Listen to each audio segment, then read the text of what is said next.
왜 나는 코딩 열공하는데 아직도 취업에 실패할까라고 고민하시는 분들이 많습니다. 아무리 기업들이 채용을 한다고 뉴스에 나와도 현실은 지원을 해도 불합격만 나오는 경우가 흔합니다. 다른 공부는 시험을 보고 10문제 중에 7문제를 맞히면 70점이 나옵니다. 그리고 틀린 문제 3문제를 이해하고 복습하면 다음 시험에는 좀 더 높은 점수를 나오게 됩니다. 하지만 코딩과 개발자 공부는 다릅니다. 특히 인터뷰에서 불합격이 나와도 기업들이 이유를 안 주는 경우도 많고 한 기업의 인터뷰와 다른 기업들의 인터뷰들이 다르기에 비교하기가 어렵습니다. 본격적으로 이야기를 하기 전에 구독과 좋아요를 부탁드립니다. 구독과 좋아요는 영상 제작에 큰 도움이 됩니다. 자, 아까 말한 것처럼 코딩 열공 노력에 비해 누구는 되고 누구는 안 될까 고민할 때 알아두면 좋은 실패의 원인 3가지에 대해 이야기하겠습니다. 우선 이미 회사에 다니는 직원들을 보고 내가 과연 어떤 면에서 돋보일 수 있는지 생각해야 합니다. 그게 포트폴리오에 나온 프로젝트들인지 아니면 평균 지원자들이 하지 않는 프레임워크나 라이브러리를 적용했던지, 기업 입장에서 나를 채용할 경우 어떤 가치가 있는지 설명할 수 있으셔야 합니다. 가치 제안은 스타트업에서도 많이 사용되는 언어인데 간단하게 생각하면 기존 고객들이 이 경우에는 기업들이 왜 다른 회사들과 비즈니스를 하지 않고 나하고 할 것이란 것입니다. 여기서 중요한 건 단순히 그날 면접에 온 사람들과 비교하는 게 아니라 이미 기업에 일하는 사람들과도 비교해야 한다는 점입니다. 미국의 유명한 기업 중 하나인 아마존은 이런 것을 바 레이저라고 했습니다. 아마존은 최고의 인재를 뽑기 위해서 오랜 기간 동안에 바 레이저란 절차를 만들어서 새로 채용되는 직원이 기존 직원들의 기준치를 향상시키게 합니다. 모든 회사들이 바 레이저를 적용하는 건 아니지만 그만큼 본인이 어떤 면에서 기업에 가치를 주는지 냉정하게 생각해 볼 필요가 있습니다.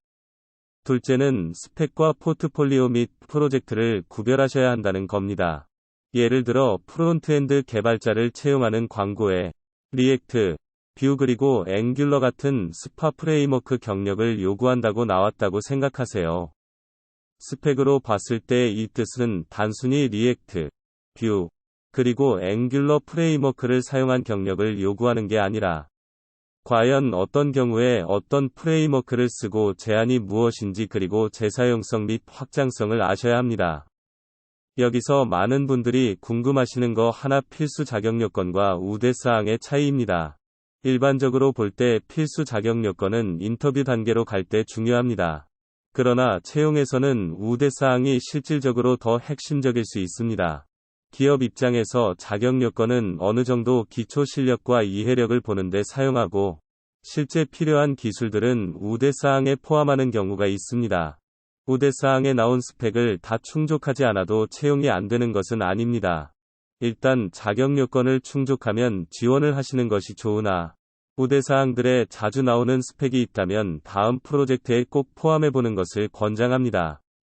마지막은 코딩 테스트 코테 준비가 부족하거나 비효율적인 것입니다.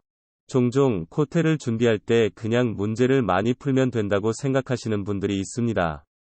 특히 비전공인 경우 문제를 푼다고 해서 코테를 잘하는 것은 아닙니다. 코테는 다른 시험들과 달리 특정한 목표가 있습니다. 바로 지원자들 중에 코딩 실력이 문제될 수 있는 후보들을 남은 단계에서 제외하는 것입니다. 이런 점이 필요한 건 만약에 코딩을 잘 못하는 개발자를 채용해서 앱이나 웹사이트에 문제가 생기면 결국 기업에는 큰 피해가 생기기 때문입니다. 자, 그렇다면 어떻게 하면 효율적으로 코테 준비를 할까요? 우선 배열, 스택, 큐, 연결 리스트, 해시 테이블 맵, 트리, 그리고 그래프의 데이터 구조에 대한 이론과 관련 문제들을 연습하셔야 합니다. 흔히 기업 채용 광고에 나온 코딩에 대한 기본적인 이해란 표현은 이러한 핵심적인 데이터 구조를 알고 잘 사용할 수 있는 개발자를 말하는 것입니다. 위에 말한 것처럼 문제를 많이 푼다고 잘하는 게 아니라 문제 유형과 풀이 방법을 잘 이해하는 것이 중요합니다. 초보자들이 코딩을 처음에 배울 때는 어려울 수도 있지만 천천히 배우면 됩니다.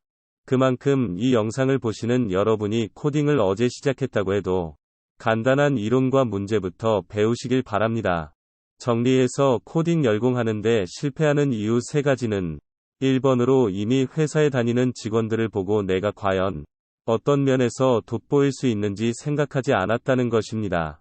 개인의 불합격 합격을 떠나서 자신이 무엇으로 남과 다른지를 꼭 준비하고 생각하세요.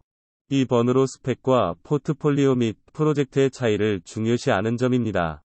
스펙과 포트폴리오 프로젝트 둘 다 무척 중요합니다. 그러나 그 둘은 다른 것입니다.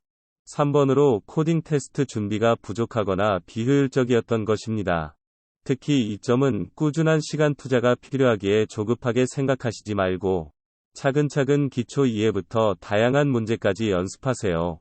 영상을 봐주셔서 감사합니다.